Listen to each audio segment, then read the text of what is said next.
All right, good evening, good afternoon, good morning, wherever you are in this world. Today we're going to show you how to trim up 2 pork butts. So what I have here is I have 2 pork butts. This one's about 9.5 pounds. This one's a little smaller, about 8 pounds. These pork butts are not currently trimmed. For your typical pork butt that you're going to do if you're just going to cook at home, we're not talking about competition pork here. When you're talking about competition pork, there's lots of things that you're going to do in order to trim this down to cook it the most efficient way possible. We're cooking this because we want to eat it. Okay, so what I want to go over here real quick are the different types, the different muscle groups on here, and where we're going to trim back. So as you can first see, we're going to go over here on the small one here. You have 2 parts. You have 2 ends. You have this end, which is called the horn, where the bone is, and this down here, it's the money muscle. Now, this pork butt's not the greatest. A lot of times this money muscle, which is like this cylinder tube down here where you can see the muscle fibers going this way, a lot of times this will go all the way the length here. So you can see there's a big fat vein coming through this on this side, and the money muscle really much stops right here. So this isn't the greatest pork butt in terms of you really want to get nice slices out of your money muscle. But again, we're going to cook this for ourselves. We're not cooking this for judges. Typically what you want to do, well, let me go over this first. On the back side of your pork shoulder, you'll have this fat cap. Now as you can see here, part of this fat cap has already been taken off at the butcher. A lot of people remove this fat cap completely, and it'll help expedite the cooking process. It's completely up to you what you want to do. If you do remove the fat cap, it does allow you to get more of your rub, more flavor, more smoke into the meat. If you leave it on here, it will inhibit extra flavor from getting into right here. Now, the benefit of leaving the fat cap is if you can come over here and see, and Elijah might be trying to get in here and zoom in here a little bit, there's 2 layers of fat, and it's really hard to see. I'm going to try to pull back the fat here if I can. Yeah, it's hard to tell.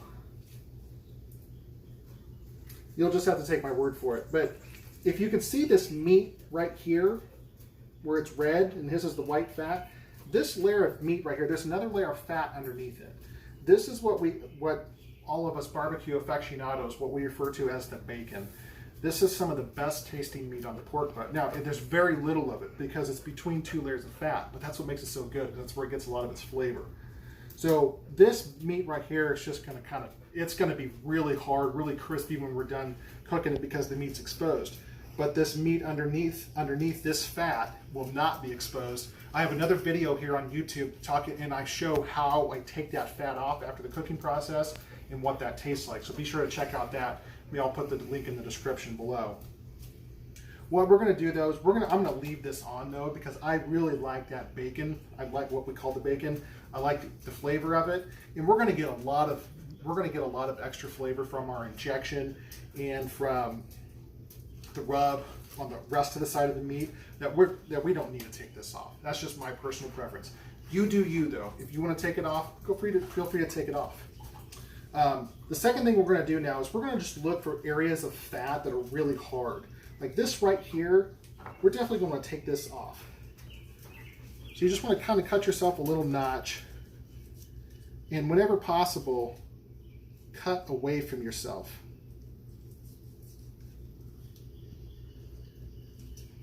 When you cut away from yourself, obviously you limit the opportunities for personal injury.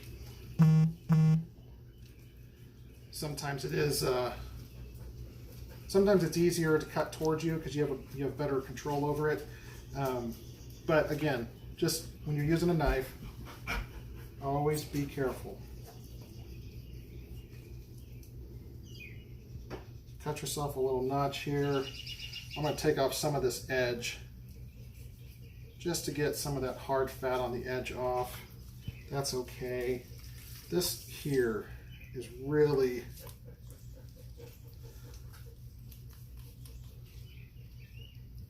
got some stuff in here we really don't need.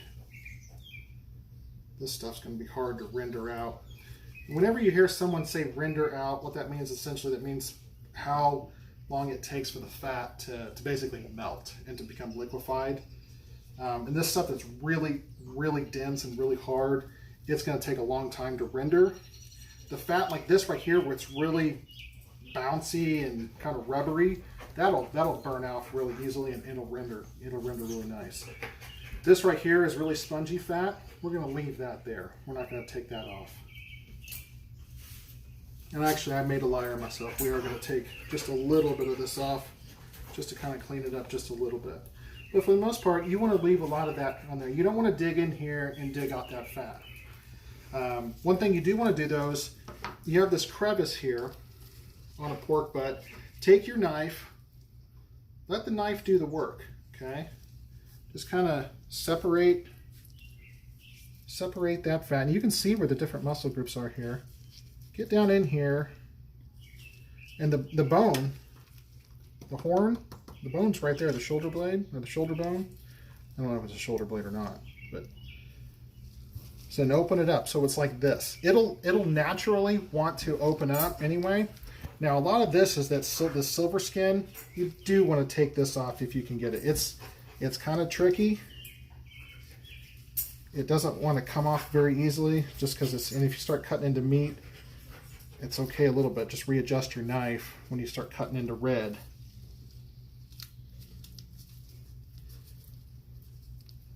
A lot of this will render out, but the more of this silver skin you can take off, the better your finished product will be. And here on the, next to the horn, we're just gonna take off this extra bit of nonsense here. And we're gonna get down in here. Again, we're just taking off some of these large chunks of fat. I really do want to clean this up here. If this was a competition, I would take this whole thing off. But there's still a lot of good pork in here for eating. Let's see if we can take off some of this silver skin. So you want to cut down, cut you a little tab so you can get a hold of it. Yeah, see, that just fell apart.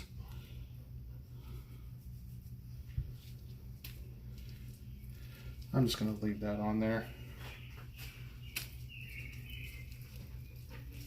That's actually not too bad.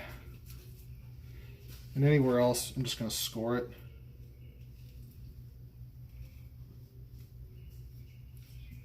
So it gets a chance to get some more flavor down in there, because we're going to rub that down pretty good. And I said we weren't going to take this out. I am going to cut into this just a little bit now.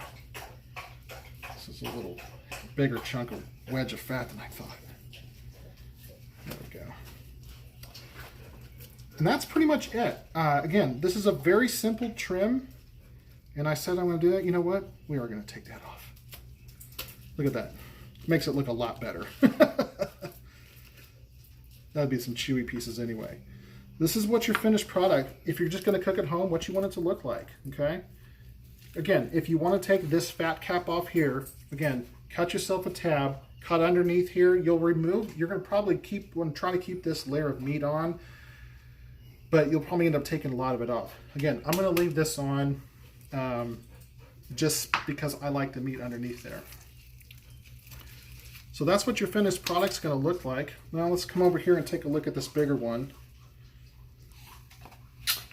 This one, the fat cap is, it's in actually in really good shape. We're going to get some nice meat from underneath that. I'm going to take this off though.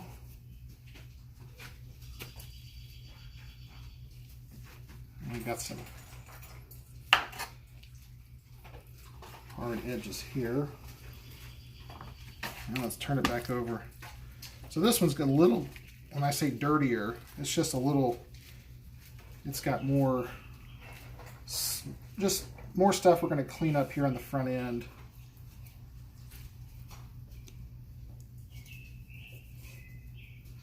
I always work with a very sharp knife. Cutting through fat will dull your knives. So if you use the same knife, like I use this knife, this is just a very basic boning knife. I bought it on Amazon. It's a really good one, but I'll sharpen this about every 2 times I use it, just because I cut through a lot of meat, cut through a lot of fat, and it will dull the knife. So as you can see, there's a little flap of meat here. We're just gonna take this off because it's got quite a bit of fat in it. We're just cleaning this up. Anything that we're not going to want to use, we'll make it look nice and pretty. As you can see, this, if you get in here and look at this, this is a really good money muscle here. You can see the end of it here and see how it comes all the way the length. And for a competition, what I would do, and actually since I'm cooking this for myself, I'll show you what I'll do if this was a competition. So what I would do is I would cut down in here. You just kind of follow the fat lines, the fat fibers. Okay, come in here and look at this, Elijah, so they can see. See this right here?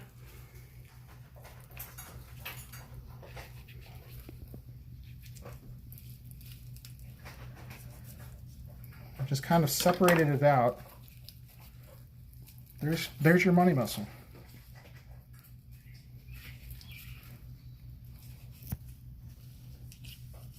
Okay, now I'm not going to remove it. This is what I would do in a competition.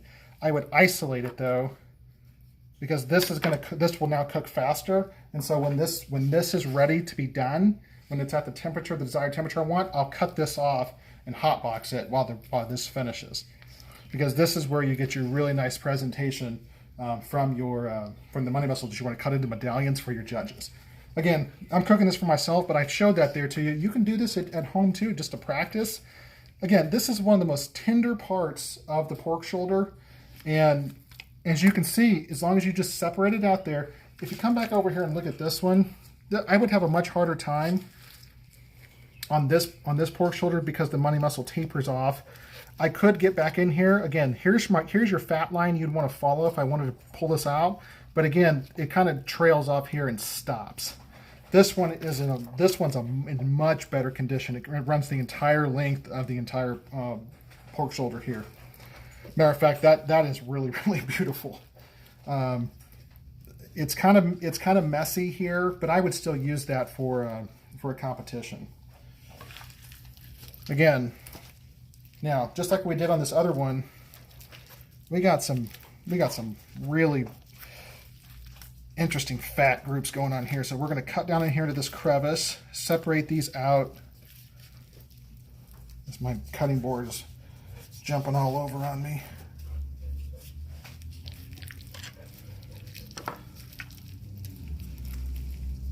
Let's get in here.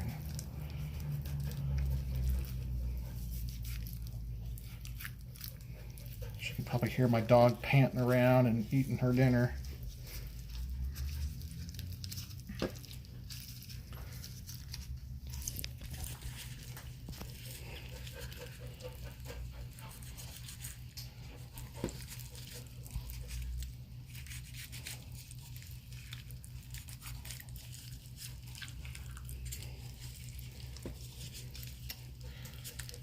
Yeah, what I'm going to do, actually, kind of like what we did in this other one, I'm going to just take this top off. Make it a little more manageable. So all this fat's going to come out. This is stuff we don't need. And I'm actually going to cut in here. I'm going to cut some of the meat with it, but it's just going to be easier to deal with if we just cut that out.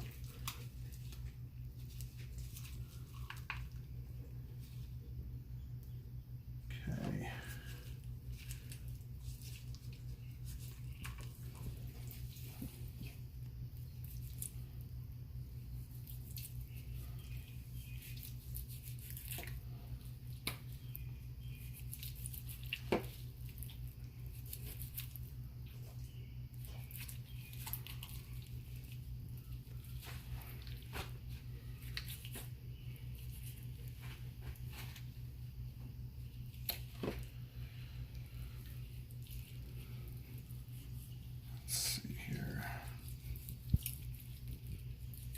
this one has for the money muscle being as nice as it was, this inside here needs a lot of work. Yeah, a lot of that.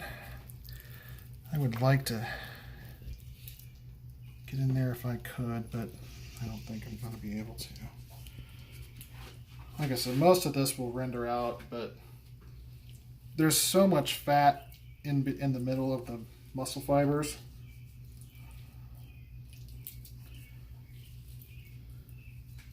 This is one of the reasons why a lot of people, when they tell someone who is interested in barbecuing, interested in smoking meat for the first time, a lot of times what they will do is they'll tell them, hey, why don't you start with a pork butt? Because pork butts, pork shoulders, they're the same thing. They are very forgiving. And what we mean by that is there's so much fat in here, you have a very low chance of screwing it up. Yeah, you could cook it wrong. Honestly, what people do most of the time if they cook a pork shoulder wrong, they don't cook it long enough. Because, you know, they usually say, you know, pork, you need to eat pork at a safe temperature of 165. A lot of times it's been changed. Now you can eat it at 145. Pork shoulder, though, you want to take this sucker at the bare minimum, 190 degrees. 190 degrees is when this bone will come straight out very easily, and the rest of this will break down. I usually take mine to 205 to 210. Again, it's less about temperature and more about the feel of it. But that's typically the temperature that you're looking for. And do not ever cook to a time. So that's one of the things that beginning pit masters or smokers, what they'll ask a lot of times, and I did the same thing when I first started smoking. I would ask my buddy, I'd say, hey, how long does it take me to cook a pork butt? You know, because I'm eating dinner at 6 o'clock. I need to know what time to start. And he's like, when he would never answer my question, he would answer it with another question. He would say, well, what size is it? What temperature are you cooking at?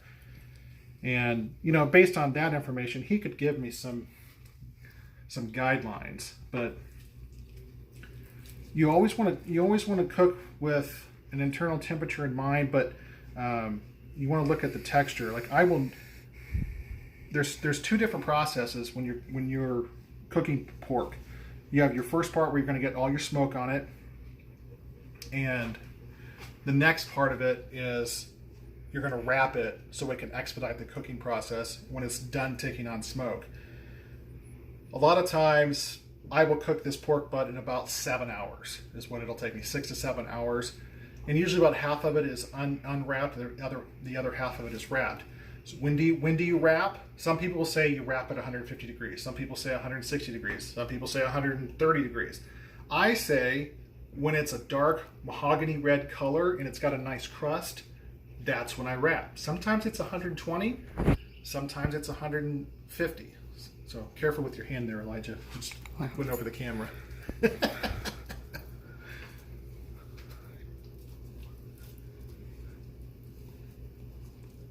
So this is about where we want it to be.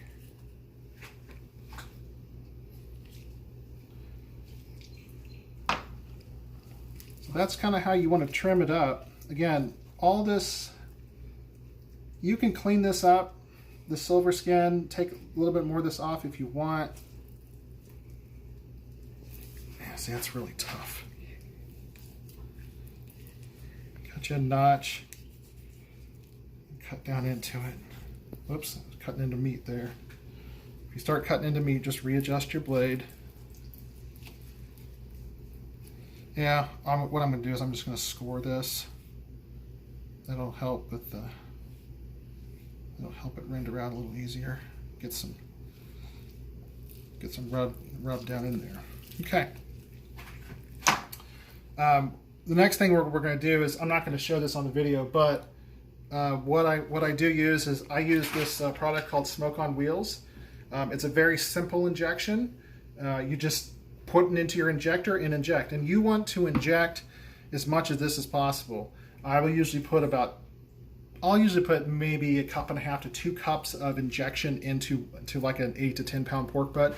Some people put it until it's like overflowing out. I think 1.5 to 2 cups of injection is perfectly fine. Especially this one here won't need as much just because it's got a lot of fat, and the fat will help baste the meat as it cooks. And when it's done, we're going to use a rub here, which I have in my bag over here, but I keep refilling my bottle. It's a Zero to Hero by Eat Barbecue. This barbecue team, their name is Pellet Envy. They're a fantastic team. Rod is an amazing pit master. They do a fantastic job. World renowned, especially definitely here in Kansas City. But yeah, Zero to Hero is a tremendous barbecue rub, especially for pork. And like on brisket and ribs, I'll mix my rubs. I will not mix rubs for pork shoulder. I will only use Zero to Hero. It is a fantastic rub. So anyway, thanks guys for watching this video. If you have any questions, feel free to let me know, and have a nice day.